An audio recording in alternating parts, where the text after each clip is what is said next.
Hai, wassalamualaikum warahmatullahi wabarakatuh. Terima kasih sudah klik video ini. Di malam ini aku akan ngebawain satu kisah tentang perempuan yang berdiri di tengah panasnya politik Pakistan, Wak. Negara yang kala itu lagi kacau balau karena kasus kudeta, korupsi, dan juga perebutan kekuasaan yang tidak ada habisnya.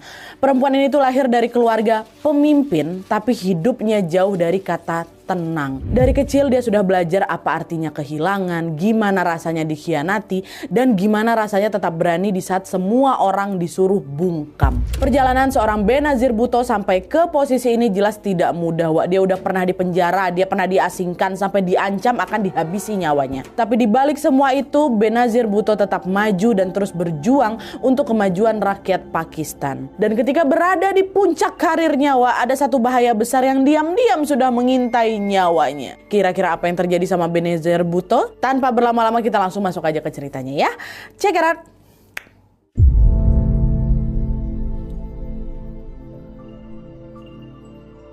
Oke, sebelum ngebahas tentang Benazir Bhutto, aku mau sedikit menjelaskan dulu tentang latar belakang politik di Pakistan ya. Karena gejolak politik di sana berkaitan erat sama kehidupannya Benazir Bhutto.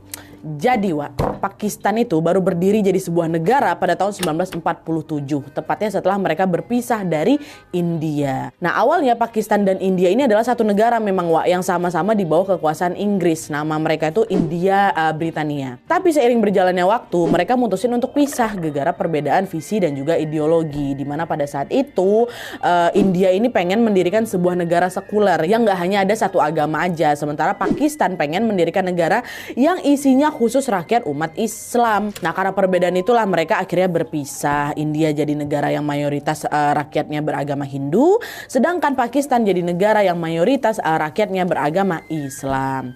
Dah, gitulah itu ya awal mulanya. Sebenarnya masih banyak kali alasan kenapa akhirnya mereka ini berpisah, tapi salah satunya itu dan itu aja yang aku sebutkan di sini ya.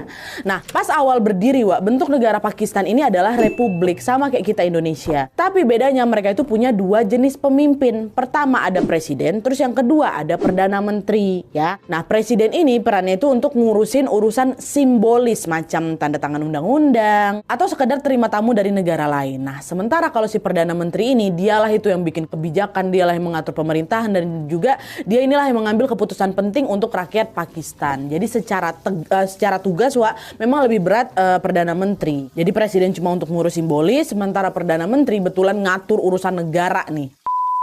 Nah, sebagai negara yang baru berdiri, Wak, sistem pemerintahan di Pakistan kala itu masih belum kuat. Akibatnya di sana seringkali muncul konflik internal yang susah juga dikendalikan. Nah, karena situasi makin kacau, akhirnya lembaga militer Pakistan turun tangan.